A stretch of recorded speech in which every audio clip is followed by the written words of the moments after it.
it's scary. It's very, very frightening. There's just black patches. It's charred ground. It looks like, I suppose, a moonscape. And it's very, very hard to look at. It's when you know how green and beautiful the island was. After weeks of raging bushfires, the scars on the landscape of Fraser Island are plain to see from the air. Overnight rain has brought some relief, but there's still no end in sight. Looking inland, there were just so many fires still raging, and it's just so scary to think, how that will end up. Firefighters have faced horrendous conditions over the past few days, blazing heat and strong winds. Water bombers have dropped millions of litres to try and suppress the blaze. The largest sand island in the world, so the water doesn't sit on the ground, it just drains away instantly. It hasn't got roads and tracks all over it, so it's difficult to gain access for the ground crews to get in and extinguish the fire after the water bombings occurred. Yesterday, as the fire front bore down on the village of Happy Valley, residents were told to flee. Russell Postel is one of the volunteer firefighters who stayed to fight it. Really, yesterday was just a spectacular day of effort by so many rural firefighters and the regular firefighters and the people of the community here who had spent so many days preparing their properties for the threat. The township people had a plan in place and they worked to that plan. Everything intact, no loss of structures, no damage. Awesome effort. Although still on alert, Happy Valley residents were breathing easier today. It's been a very exciting overnight period. We've had about an inch of rain overnight in a storm that has weighed everything down. The blaze was originally sparked by an illegal campfire in the remote north of the island in mid-October. Throughout November, the fire spread further towards townships and more vulnerable rainforest. And over the past week, fires continued to make their way into the heart of the island and east coast beaches. Here we are inside the Cathedrals on Fraser campground. As you can see, the only thing wrong with this picture is that there's no guests here. Jack Worcester has watched the fires edge closer over recent weeks and took these photos from the safety of the beach. It was a big fire. As it's coming up the ridges, it burns quite hot.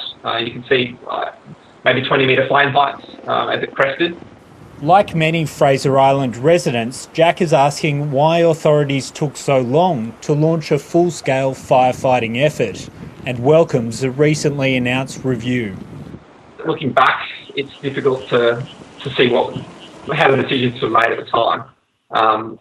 No one would have predicted that it would have lasted this long. We would have gone this long without rain. The fire was initially managed by Queensland's Parks and Wildlife Service before being taken over by Fire and Emergency Services. The state government says substantial hazard reduction burns had been conducted before summer, an issue the review is expected to examine. It's a fragile ecosystem, the island, World Heritage listed, but look, Queensland Parks and Wildlife Service and the Butchell Aboriginal Corporation, they have a plan in place for the management of the island. While some people may not see it at this point in time, there is a lot of work done prior to any fires on the island. We need to manage it better, no matter what has happened in the past, whether anybody is at fault or not. We need to find a way to manage it better because the island cannot exist if something doesn't happen. Conservationist Cheryl Bryant is calling for experts to be sent to the island as soon as possible to assess the impact on the dingo population. The dingoes on Fraser Island are unique to the island, and they are the apex predator on the island. We cannot lose them. I'm here at Orchard Beach on the island's northeast, a small village that had a really close call with the fire, despite it still looking so green around here. The fire's now moved further south, continuing to pose a strong challenge for firefighters. The extreme weather conditions and the fact that it hasn't actually been that dry a year on Fraser is something that I'm very concerned about. Research scientist Dr. Patrick Norman has been using satellite imagery to map out the areas burned out. While there is damage to half of the island, most rainforest and other sensitive vegetation has been spared. Predominantly, it's mainly been the Wallam Heath that's suffered most of the burning. There's been quite a lot of fires in the Scribbly Gum Forest. So those two communities are really well adapted to fire.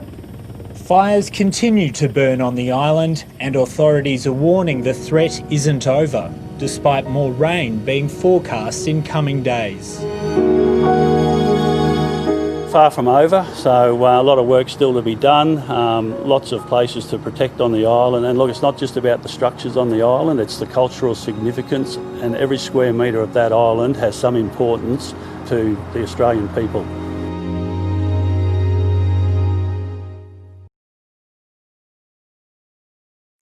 Hi, I'm Lee Sales. Thanks for watching this story. If you'd like to watch more of 730's stories, they are on the left of your screen. And tap on the button below to subscribe and get the latest from ABC News.